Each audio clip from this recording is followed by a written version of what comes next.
Ah, tanong ng mga nung mga gusto mag-loan no sa land bank. Kung kakailanganin daw ba ng SOA, statement of account.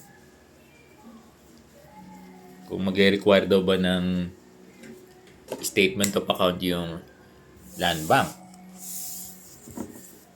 Alam niyo kung ang purpose ng land bank ay i-refinance yung utang ng mga garnish doon sa private lending na hindi accredited. 'Di ba? Yung mga kaya naman nag-garnish yan dahil umutang yung mga guro doon sa bukod sa loan sa PLI, isinanlapan nila. 'Di ba? Isinanlapan nila doon sa ang tawag doon, tao lang, no? Na hindi company. 'Di ba? O kaya company pero hindi accredited ng DepEd. Oo. Now, kung yun yung tinutukoy natin, yung plaintiff, no? Yung nagdemanda sa'yo, tingin ko hindi nakakailangan ng SOA kasi may record na yung land bank. Di ba binigay na ng sheriff sa land bank yung name ng company, yung name ng tao na plaintiff, kung saan yung proceeds ng magagarnish ay ibibigay doon sa taong yon o sa company yon. Di ba? Halimbawa, ang nagdemanda sa'yo si Boy Batumbakal. Di ba? Dinemanda ka niya dahil hindi ka nakakapagbayad, so nag-garnish, nanalo si Boy Batumbakal. Eh hindi naman siya accredited ng PLI. Kaya lang doon mo sinanla. Kasi ang PLI na accredited, hindi sila nag-garnish. Oo. Hindi sila nagdedemanda. Yung mga PLI na accredited. Ang nagdedemanda yung mga PLI, yung mga private lending din, na institution din, na company rin, kaya lang hindi sila accredited. Hindi sila bangko. Mga lending sila. Hindi sila bank, no?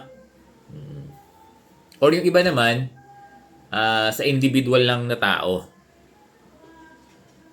Halimbawa, yung sinasabi ko kay Boy Batong Bakal. Di ba? Ngayon, dinemanda ka ni Boy Batong Bakal, nanalo siya sa garnishment, may record na yung ngayon, yung land bank. Hindi mo nakakailangan ng SOA kay Boy Batong Bakal kasi may record na yung land bank di ba? Doon pinresent doon dinala ng sheriff yung garnishment, yung ruling ng korte, doon niya siningil sa land bank. Yung land bank naman, sobrang bait, binigay lahat yung pera ng guro.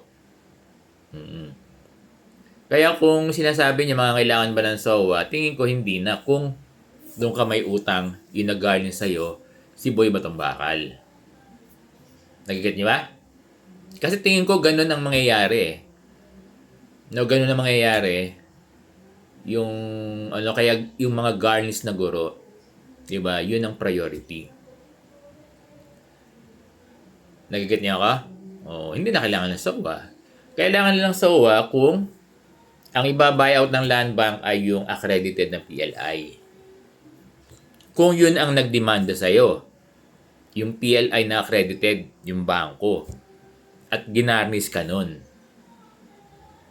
Di ba? To my understanding, hindi naman nag-garnish yung yung East West Bank, City Savings, BDO, and others. Hindi sila nagdedemanda Di ba?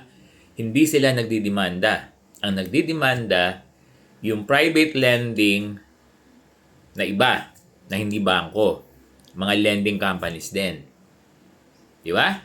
Or sa individual, katulad ng example ko kay Boy Batumbakal, na dinemanda ka, paulit-ulit ako na nanalo sa korte, ngayon ginarnish ka. Ngayon, may record na yung yung land bank.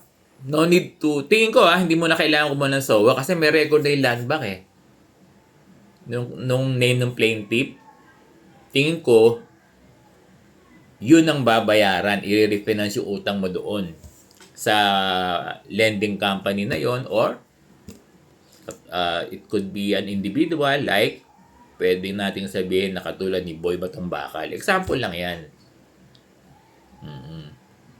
Na? So, ganun. So, naintindihan ba ako?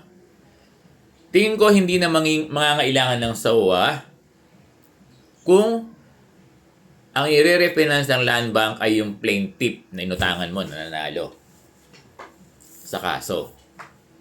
Pero kung ang nagdemanda sa'yo ay yung accredited na land bank, accredited na bank,